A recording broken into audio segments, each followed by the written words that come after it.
Hello, this is Dr. Marty Harris, and today's topic is specific learning disabilities.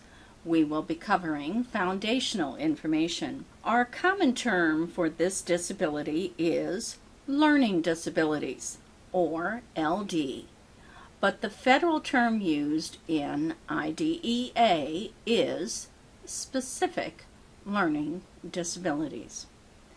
It is the most common disability, but perhaps the most misunderstood. Historically, there were several other terms that have evolved into LD. In the 1800s to the 1930s, the medical field became interested in scientific research related to brain, and specifically to adult brain injury. Goldstein studied World War I head injury patients and found common characteristics: perseveration, hyperactivity, and figure-ground perceptual problems. Werner and Strauss began to study the application of brain research to children in the 1940s and found that some children had similar learning problems as those adults who had brain injury. Two terms evolved from that era: minimal brain injury and minimal brain dysfunction.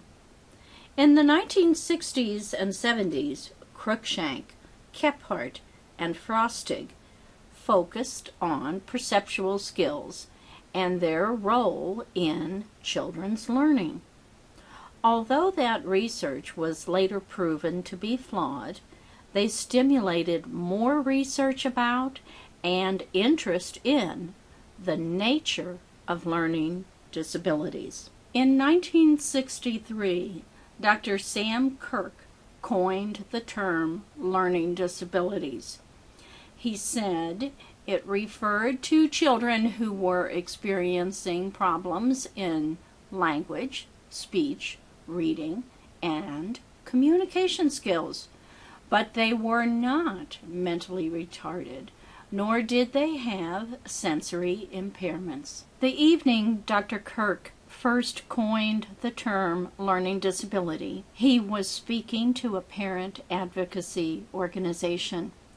This group soon became the LD Association of America, LDA.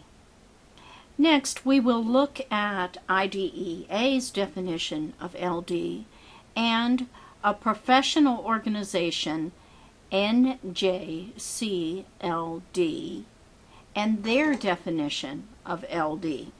IDEA's definition of specific learning disability means a disorder in one or more of the basic psychological processes involved in understanding or in using language, spoken or written, which disorder may manifest itself in an imperfect ability to listen, think, speak, read, write, spell, or do mathematical calculations, including conditions such as perceptual disabilities, brain injury, minimal brain dysfunction, dyslexia, and developmental aphasia.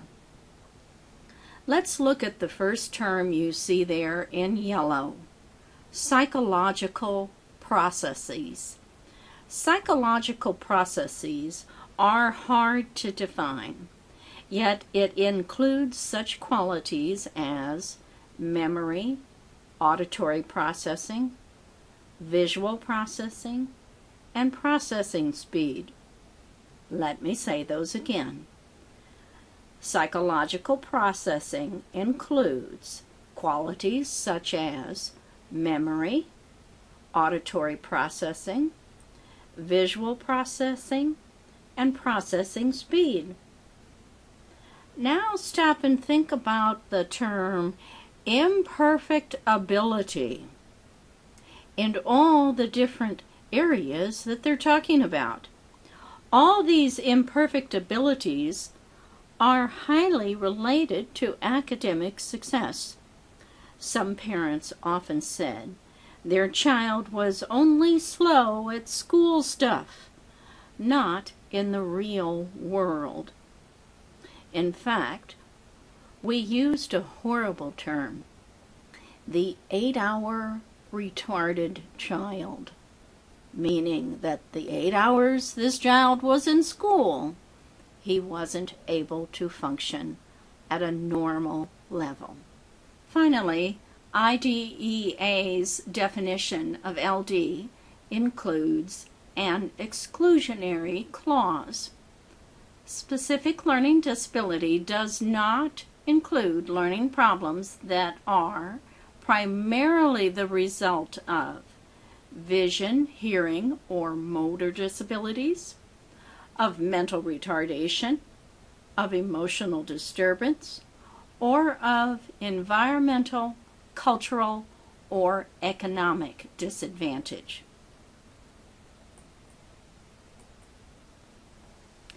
Here is the National Joint Committee on LD's definition of LD.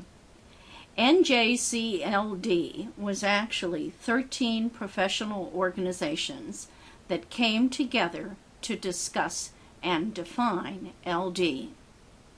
Let me read the definition to you, and then we will discuss it. A general term that refers to a heterogeneous group of disorders manifested by significant difficulties in the acquisition and the use of listening, speaking, reading, writing, reasoning, or mathematical abilities.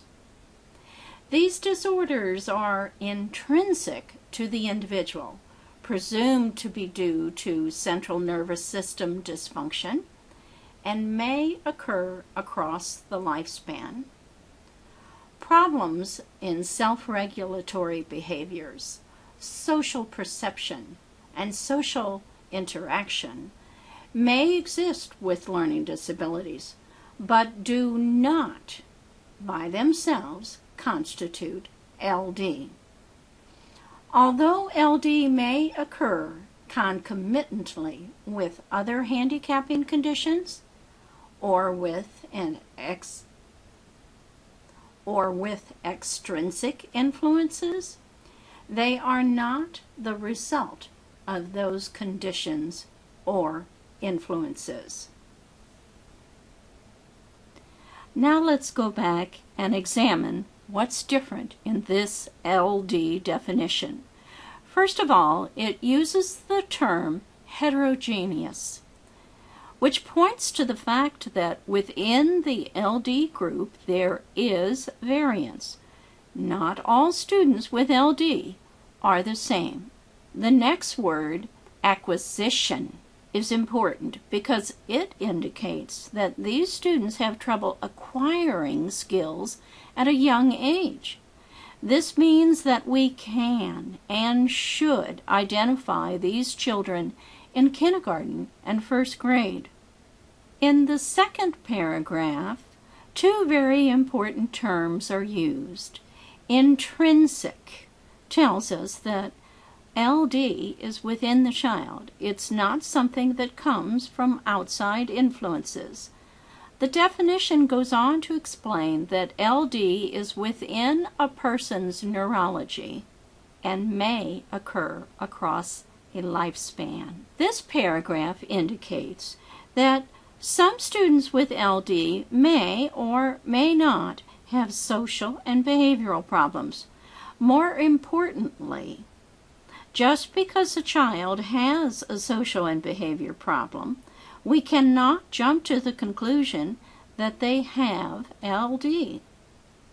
Finally, concomitantly reminds us that some students have more than one disability.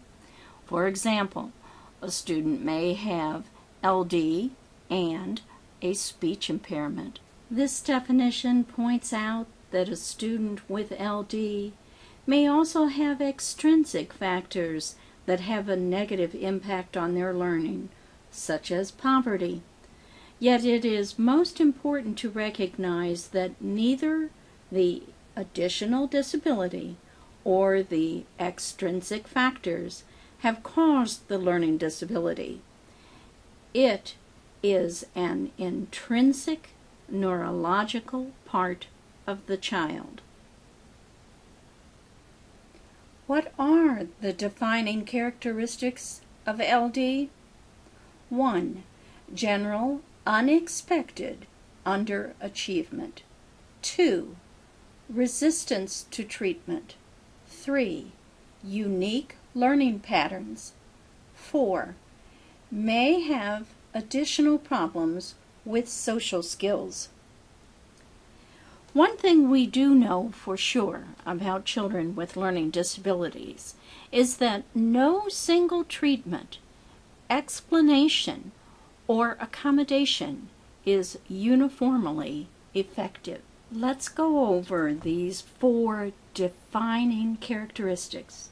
Number 1, general unexpected underachievement. Parents and teachers will say, as smart as he is, he should be able to do this schoolwork. We see that the student has intelligence but is underachieving. Resistance to treatment refers to the fact that when teachers use their typical interventions to help this student, the intervention doesn't work. They are resistant to treatment in the sense that the interventions just don't work. These students seem to have a very different approach to learning and solutions to learning problems. For example, the student with a spelling learning disability but a rich vocabulary will simply select a different word when they can't spell the original word. Number 4, yes, many of these students have additional social problems because they miss social cues. Where are these students on the bell curve? By definition, these students have average and above average intelligence. Typical IQ for students with LD is 95, right about here. 75% are identified in elementary grades. Additionally, there are students who have LD and are gifted. We use the term twice exceptional for students with LD and GT. We've already said that LD is a heterogeneous group. Let's look at a simplistic view of subtypes of LD. 1. Dyslexia. 2. Dysgraphia. 3. Dyscalculia. 4. Dysnomia. Dyslexia refers to reading. Dysgraphia refers to writing. Dyscalculia refers to math. Do you know dysnomia? Dysnomia refers to language, specifically naming things and being able to bring up a word when you need it. Let's talk about dyslexia. It is one of the most misused terms in the area of disabilities. Dyslexia has become a generic term for reading disability, but in the truest sense of the word, it refers to a very specific reading disorder that is extreme. It involves much more than reversals of letters. It includes great difficulty in learning about sounds of letters and being able to process the sounds into words. In Texas, a law was passed to require that all districts provide services for students with dyslexia without putting those students in special education. One flaw in the plan was that the state did not provide any funding for such programs. Here is a more complex and more descriptive set of LD subtypes. Number 1, nonverbal organizational disorders. Number 2, verbal organization disorders. Number 3, global disorders. Number 4, production disorders. Let's take a look at each one of these. Number 1, nonverbal organization disorders refers to difficulties with anything that is nonverbal. They have trouble with visual, spatial, motor skills, which may mean trouble writing and trouble with math. They often have social misperceptions and may withdraw from social situations. Number 2, verbal organization disorders refers to difficulties with anything that is verbal. So that includes reading and writing. They have poor understanding and use of language. This puts them at a great social disadvantage, so they may act out or react aggressively to situations. Global disorders. Global implies everything. The whole world, especially the whole world of school, is problematic for these students. They don't just have one problem in processing, they have multiple processing deficits. So this means they may have both verbal and nonverbal learning issues, as well as memory or processing speed problems. With all the processing issues, these students have very poor coping skills. Production deficits implies they just can't produce the work. Parents and teachers will say, "He's so smart, why can't he just do the work?" It's because they have ineffective cognitive strategies. They can't figure out the steps or a plan to do a project. They often have inattention and hyperactivity problems. Prevalence of LD. Learning disabilities is the largest group of students out of all the students with disabilities. This circle represents the 6 million students with disabilities ages 6 to 21 receiving special ed services. Out of this group, 45 to 47% have learning disabilities. Some reports indicate that as many as 3 to 6% of the whole school population may have LD. Other reports suggest even higher numbers. 3 to 4 times more boys receive services for learning disabilities than girls.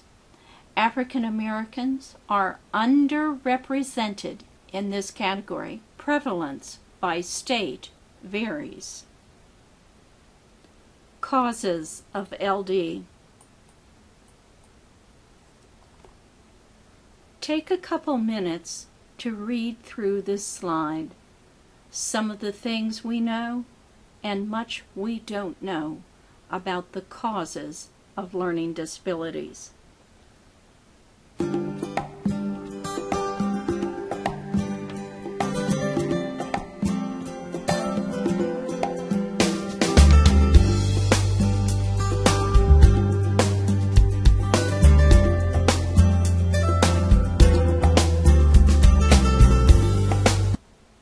No Child Left Behind Act and IDEA have set the expectations that school districts, general education teachers, special education teachers, and families work together to ensure that students with learning disabilities receive an education that is special. Thanks for listening.